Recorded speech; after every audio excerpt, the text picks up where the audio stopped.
తోబుట్టువులు అవుతారు. యేసు తన స్వరక్తం నుంచి మనల్ని కన్నాడు. యేసు ప్రభుల వారు స్వరక్తం ఇచ్చి మనల్ని సంపాద్యులుగా చేసుకున్నాడు.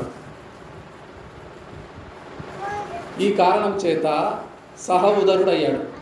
ఒక కడుపులో ఒక పేగు బంధము అయ్యాడు. అయితే ఎక్కడ ఆశీర్వాదము శాశ్వత జీవం ఉండాలంటే సియోను కొండలు బండతో మాట్లాడు, నీళ్లు ఇస్తాను.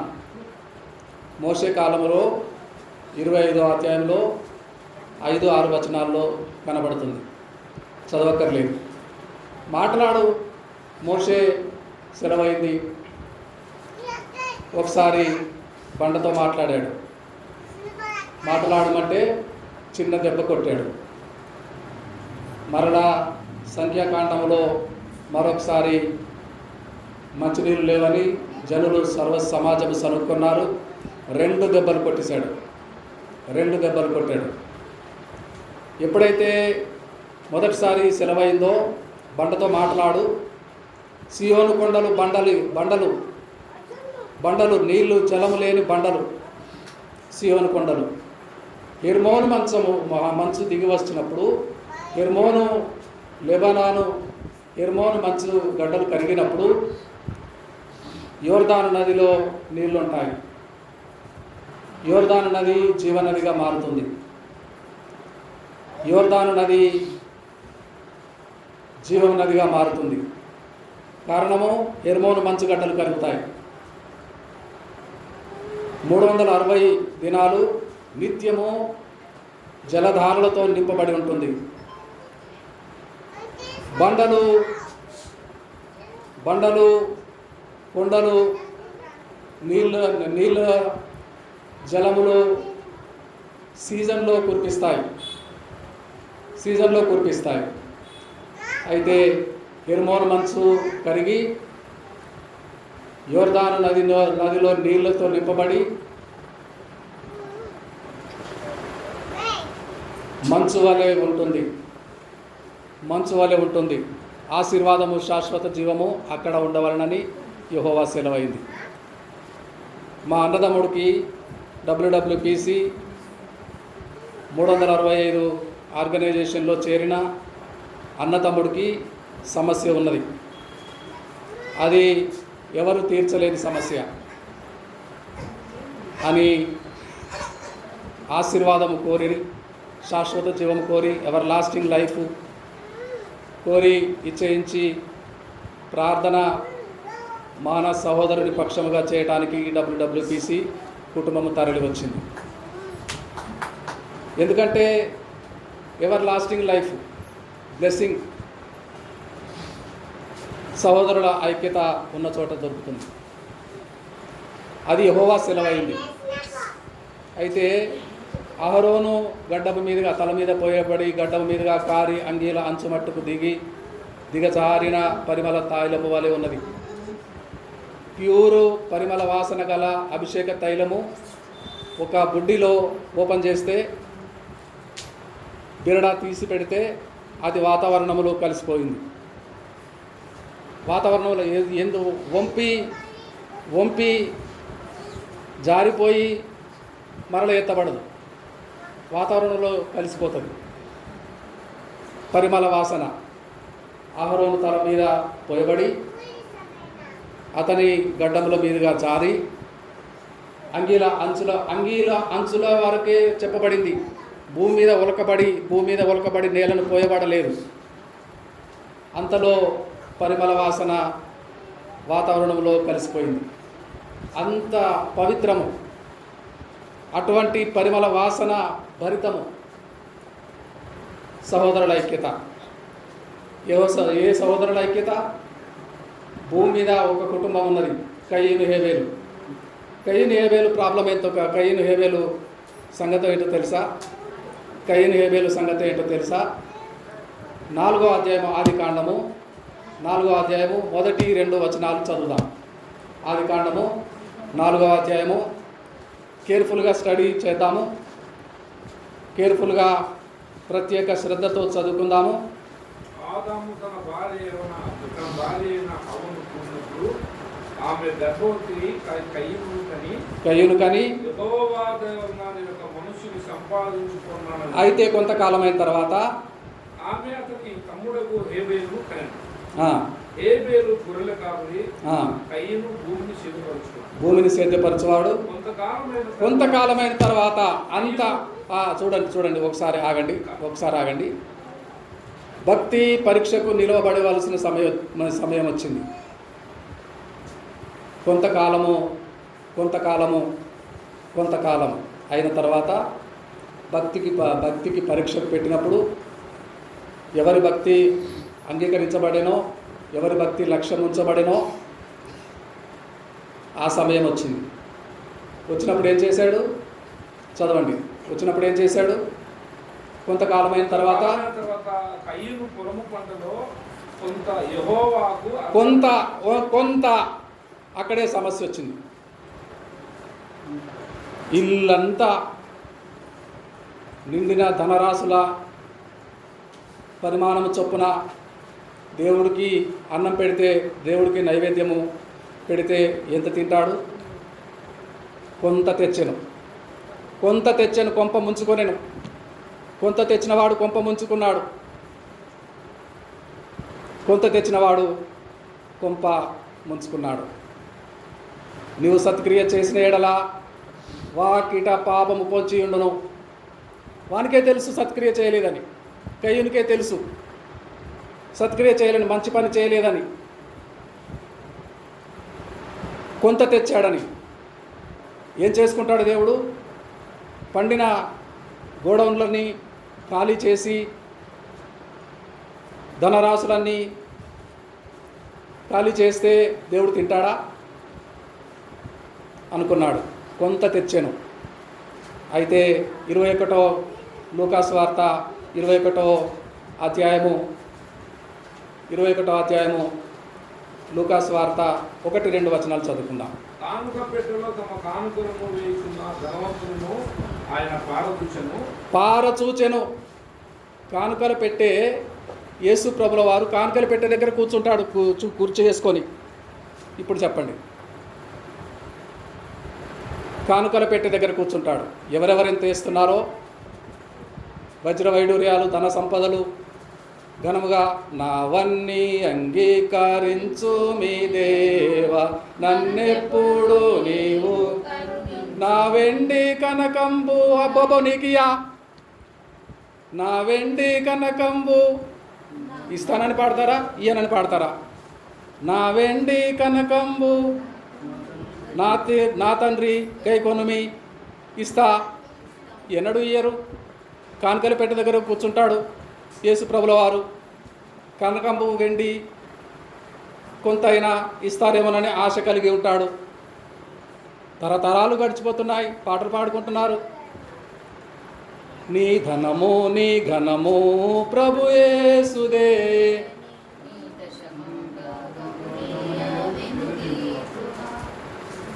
వెనుదీతువా.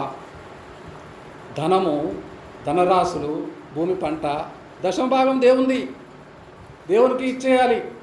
అగ్ని మూట కట్టుకొని ఒడిలో దాచుకుంటారు, అగ్ని కాల్చివేస్తుంది. దేవజనులు చెప్పారు. కొంత తెచ్చినవాడు ఏమైపోయాడు?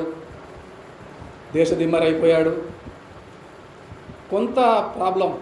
కొంత క్రియేట్స్ మెనీ ప్రాబ్లం. అయితే జీవనమంతా వేసిన అమ్మను గురించి చెప్పబడింది. ధనవంతులు వెలగలిగిన అమూల్యమైన వస్తువులు ఇచ్చేవారు కానుకలు పెట్టే దగ్గర కూర్చొని ఉన్నాడు ప్రభుల వారు. చదవండి ఆ మాట. ఒక బీద విధవరాలు 2 కాసులు అందులో వేయించుండగా చూచి బీద విధవరాలు అందరికంటే ఎక్కువ వేసినని మీకు నిజంగా చెప్పుతున్నాను. అయితే ఆ మాట చదవండి.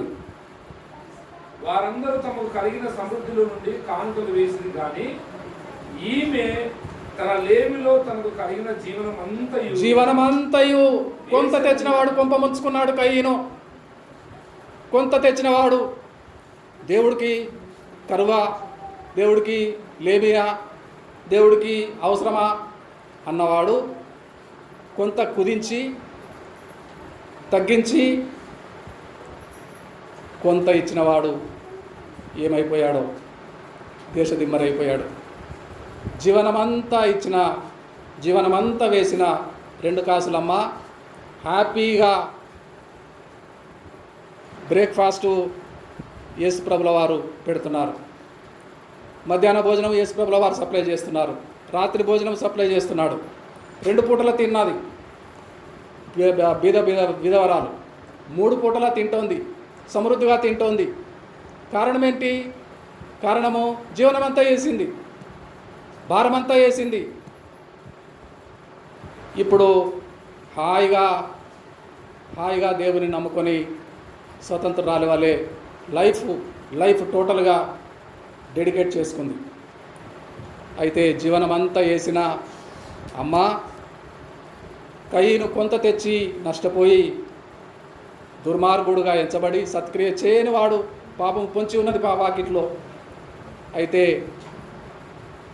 ఇస్కరియోతు యూదా ప్రభు తెలిసి ఎంచుకొని మీలో ఒకడు నన్ను అప్పగించవాడని మీకు తెలియదా?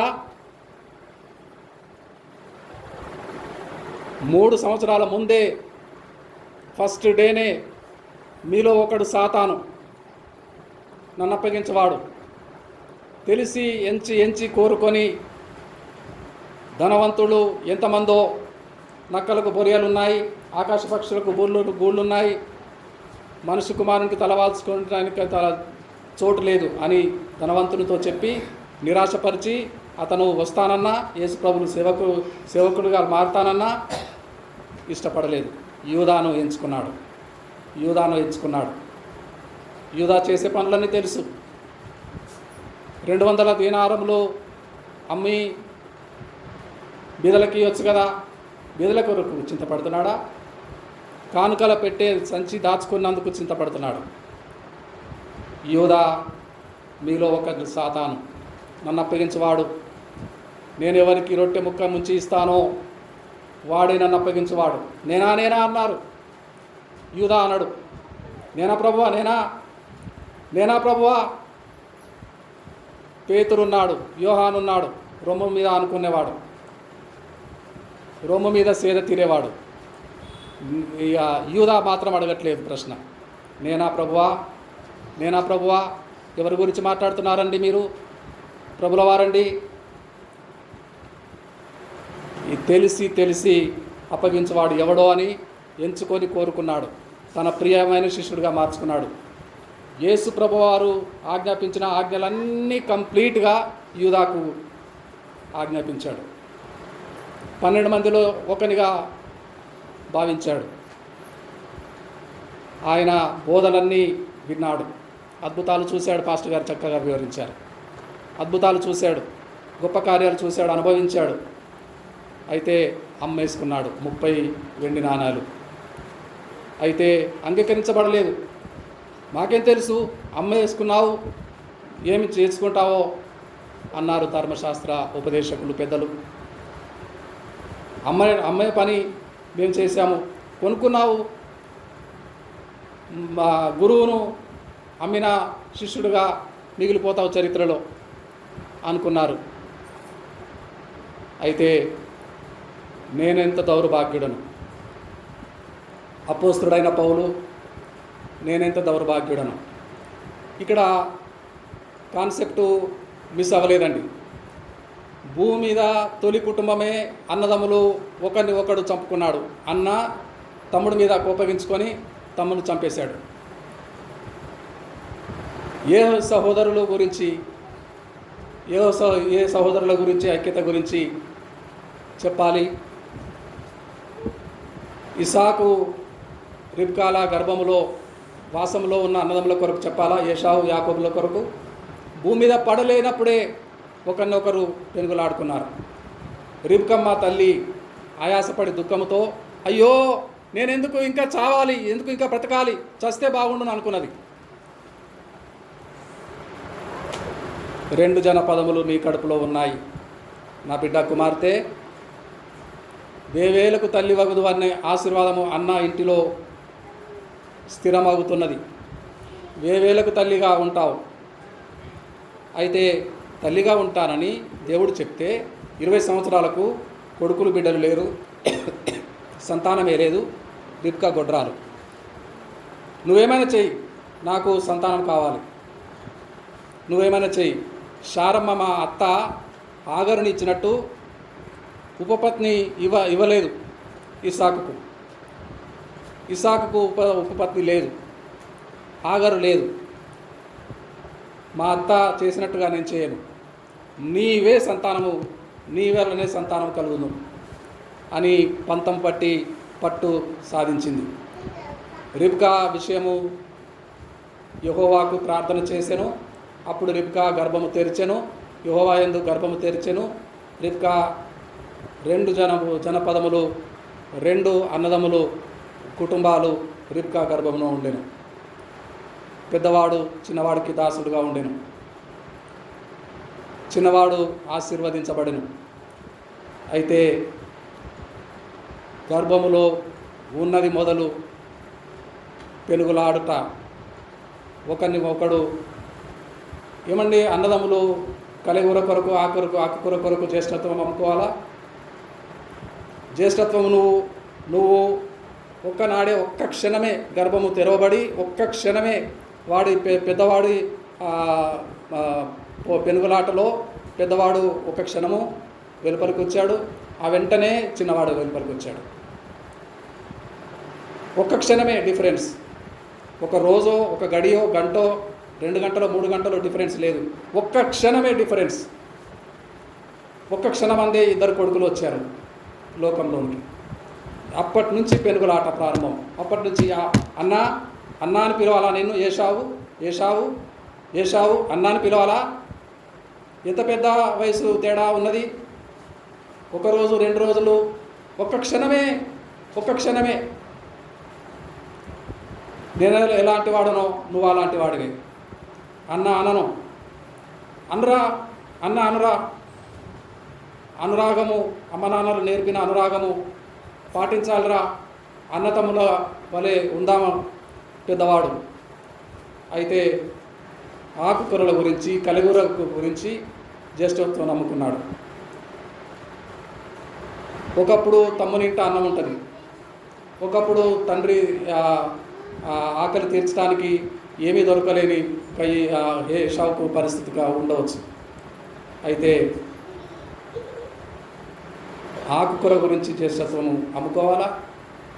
తమ్ముడు అన్న ఆకలితో వస్తే ఆకలి తీర్చలేడా? దావీదు కుమారుల గురించి ఎంతైనా చెప్పవచ్చు.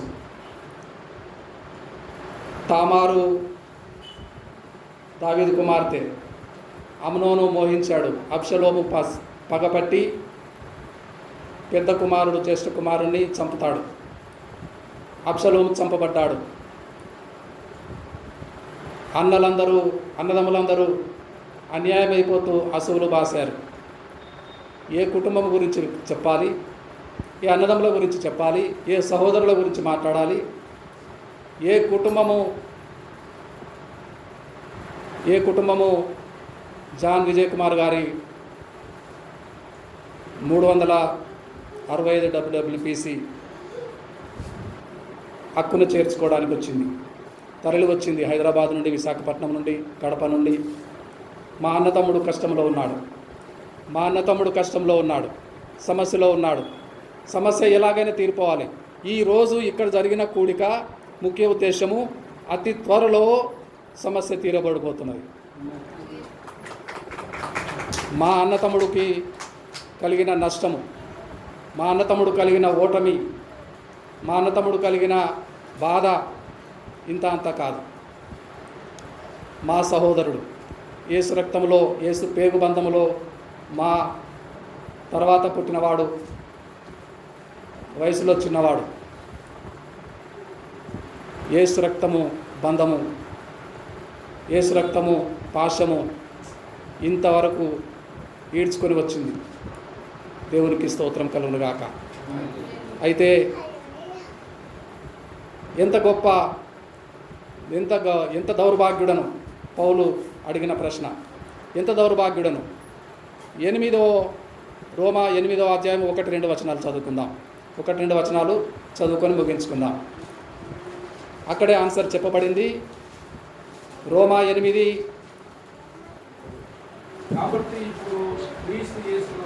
కాబట్టి ఇప్పుడు క్రీస్తు యేసునందు ఒకడు ఎడబాసి ఎడమై ఉండండి. ఒక అన్న తమ్ముడు ఒంటరిగా బతుకు ఈడుస్తూ ఒంటరితనం అనుభవిస్తూ ఉన్నాడు. కుటుంబం అంతా కలిసింది. హక్కును చేర్చుకుంది. WWPC 365. అయితే ఆదరించబడుతున్నాడు తమ్ముడు, ఆదరించబడుతున్నాడు సహోదరుడు. నిశ్చయముగా ఈ దినము కూడిక ఆశీర్వాదము శాశ్వత జీవము అచ్చట ఉండవలనని యెహోవా సెలవైంది కనుక నిశ్చయముగా సమస్య తీరిపోబోతున్నది. ఆమేన్. కాబట్టి ఇప్పుడు క్రీస్తు యేసునందున్న వారికి ఏ శిక్షా విధి లేదు. క్రీస్తు యేసునందు జీవమునిచ్చు సంపాదించు ఆత్మ నియమము యొక్క పాప మరణముల నియమము నుండి నన్ను విడిపించబడ్డది. ధర్మశాస్త్రము 20 సంవత్సరాలు గమలియేలు పాదముల యొద్ద నిష్ఠ కలిగి పవిత్రుడై గమలియేలు పాదముల యొద్ద గురువు గారి యొద్ద 20 సంవత్సరాలు అభ్యసించి ధర్మశాస్త్రము అవపోసన పట్టినవాడు. పరిసయుడు ధర్మశాస్త్రమును గూర్చి క్షుణ్ణంగా తెలిసినవాడు. అయితే ధర్మశాస్త్ర సారము ప్రేమ కలిగిన యేసయ్యలో ఉన్నది.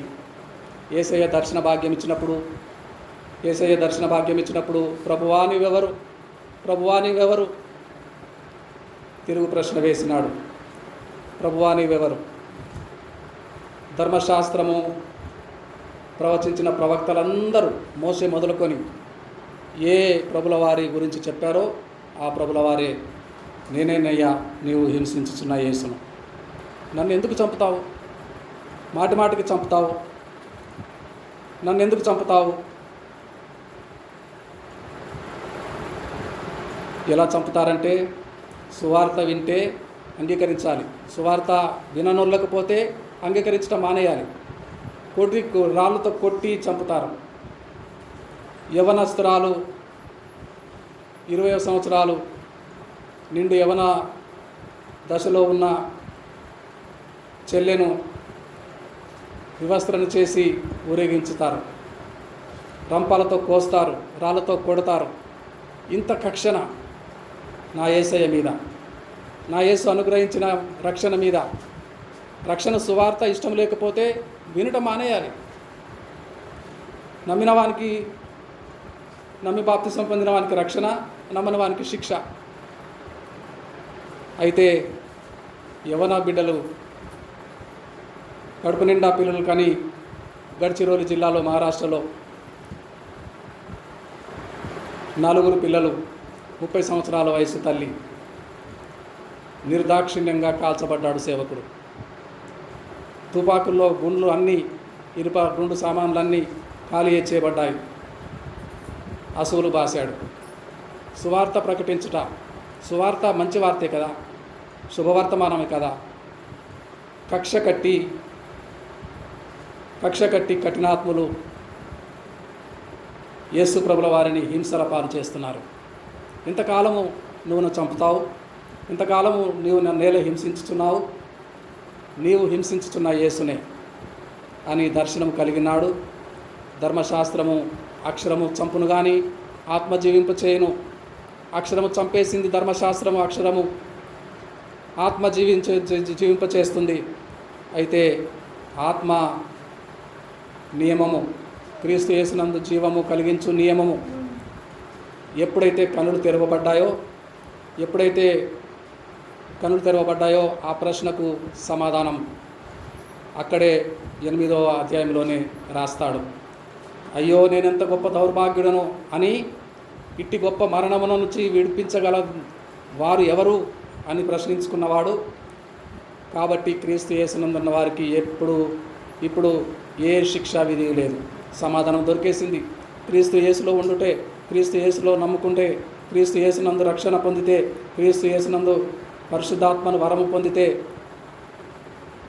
ఏ శిక్షా విధి లేదు. దేవుడి ఈ మాటలు మన వినికిడిలో దీవించునుగాక. సమయం అయిపోయింది. ప్రార్థన చేసుకుందాం. తలలు వంచుతారా? అశోక్ గారు ప్రార్థన చేసుకుందాం. శ్రేష్టమైన మాటలు వింటాను ప్రభు సహాయం చేశారు. సహోదరుల ఐక్యత కలిగి జీవించడం ఎంత మేలు, ఎంత మనోహరము. మనలో ఆ సహోదర ప్రేమ ఎక్కడ చల్లారిపోయిందో ఒకసారి మనం పరిశీలన చేసుకుందామండి. ఆ వాక్యాన్ని మన హృదయాల్లో కార్యం జరిగేటట్టుగా ఎక్కడ మనం సహోదరుల మీద ప్రేమ లేకపోతే ఈ రాత్రికాల సమయంలో ఈ వాక్యం ద్వారా బలపరచబడి ఈ వాక్యము మన హృదయంలో, మన జీవితంలో మా వాక్యానుసారంగా నడవటానికి మన జీవితాన్ని సరి చేసుకుందాం, మన హృదయాలను సరి చేసుకుందాం. మనం ఎక్కడ మన మనస్సాక్షిని తప్పిపోకుండా దేవుళ్ళో మనం ఏ విధంగా నిలబడాలి, దేవుళ్ళు ఏ విధంగా ఉండాలి, ప్రభు కొరకు ఏ విధంగా ఉండాలి. దైవదాసులు ప్రభు కొరకు వారి మరణాలని, వారి యొక్క జీవితాలను, వారి కుటుంబాలను, వారి ప్రాణాలను త్యాగం చేస్తూ ఉన్నారు. అలాంటి వారు దేని కొరకు, దేవుని యొక్క శక్తి, దేవుని యొక్క ప్రేమ కొరకు వారు ప్రయాసపడుతూ ఉన్నారు. మనము ఎలాంటి స్థితిలో ఉన్నాము, ఎలాంటి మరి ప్రభు కొరకు మనం ఏ విధంగా చేస్తూ ఉన్నాము, కుటుంబాల్లో మనం ఏ విధంగా మూలస్తంభంలాగా ప్రేమను అందించే వారుగా ఉన్నామా, సహోదరులు ప్రేమించే వారుగా ఉన్నామా, లేకపోతే ఈ రాత్రికాల సమయంలో ఈ వాక్యం ద్వారా సరి చేయబడి ఒక్కసారి మన హృదయాలను ప్రభు వైపు చూసుకున్నాను. ప్రేమగా తండ్రి, ప్రభుగాలను అయిన గొప్ప దేవుడు, నమ్మదగిన దేవుడు ప్రభువా, మీకు వందనాలు. ఈ దైవదాసులను నిలబెట్టి శ్రేష్టమైన మాటలు ప్రభువా, మీ వాక్యం ద్వారా ప్రభా మమ్మల్ని ప్రభా నడిపించినారు, మీకు వందనాలు అయ్యా. మీ శ్రేష్టమైన వాక్యము ప్రభా, మీ వాక్యం 2 అంచులు కట్టం కదా అయ్యోనైనా ఈ వాక్యం మా హృదయాల్లో త్వరబడి మా హృదయంలో నుంచి, మనసుల్లోని, మా శరీరంలోని ప్రభా ప్రతి మీకు వ్యతిరేకమైన ప్రతి భావాలను ప్రభా నివృత్తానికి సహాయం చేయండి నైనా. మీ దైవదాసును నిలబెట్టి వాడుకున్న విధానాన్ని బట్టి మీకు వందనాలు ప్రభా. ఈ శ్రేష్టమైన వాక్యం ప్రభా కార్యం జరిగించండి ప్రభా. అయా మీ దాసును ప్రేమించి, అయా మా సహోదరుడు విజయ్ కుమార్ గారిని ప్రేమించిన ఆయన మాకు ఇచ్చిన మంచి అవకాశాన్ని బట్టి మీకు వందనాలు ప్రభా. మీ దాసుని ప్రభు, మీ దైవదాసుల పాదములు ఎంతో సుందరములు అని మీ వాక్యంలో చెప్పబడింది కదా. ఎంత వ్యయ ప్రయాసాలు ప్రభువా అయా. ఇదిగోనైనా మీరు పెట్టి ప్రేమను బట్టి ప్రభు మీకు వందనాలు. చల్లారని వద్దు నాయన, అధికము చేయండి. ఈ కుటుంబంలో గొప్ప కార్యాలు ప్రభు మేము చూడబోతా ఉన్నాం. ఈ కుటుంబంలో ప్రభు గొప్ప కార్యాలు ప్రభు మేము చూడబోతా ఉన్నాం. ప్రభువా సహాయం చేయండి. మీ బిడ్డలు కన్నీరు తుడిచిన దేవుడై ఉన్నారు ప్రభా. మీ బిడ్డలు తోడుగా ఉన్న దేవుడై ఉన్నారు ప్రభువా, మీకు వందనాలు అయ్యా. వచ్చిన మా సహోదరులందరూ బట్టి మీకు స్తుతులు. సహాయం చేయండి. ప్రతి వారితో కూడా మీరు మాట్లాడారు ప్రభు, అందరూ బట్టి స్తుతులు తెలియజేస్తా ఉన్నాం ప్రభువా. ఈ వాక్యాన్ని నీరు కట్టండి ప్రభువా, ఈ వాక్యాన్ని నీరు కట్టండి నాయన. మా హృదయంలో కార్యం జరిగించమని అడుగుతున్నాం ప్రభువా. మీరే తోడుగా ఉండండి అన్ని విషయాల్లో ప్రభువా అయా. మీ అన్ని విషయాల్లో మీతో ప్రభువా కలిసి ఉండి నడిచి ప్రభువా మంచి స్నేహితుల్లాగా మీకు మిమ్మల్ని చేసుకోవటానికి, మిమ్మల్ని హక్కున చేసుకోవటానికి సహాయం చేసే మహిమ పొందమని నజరేయుడైన యేసయ్య పుణ్యమైన మహిమ కలిగిన నామంలో అడిగి వేడుకొని ప్రార్థన చేస్తున్నాము తండ్రి. అశోక్ గారు చిన్న సాక్ష్యం చెప్తాను.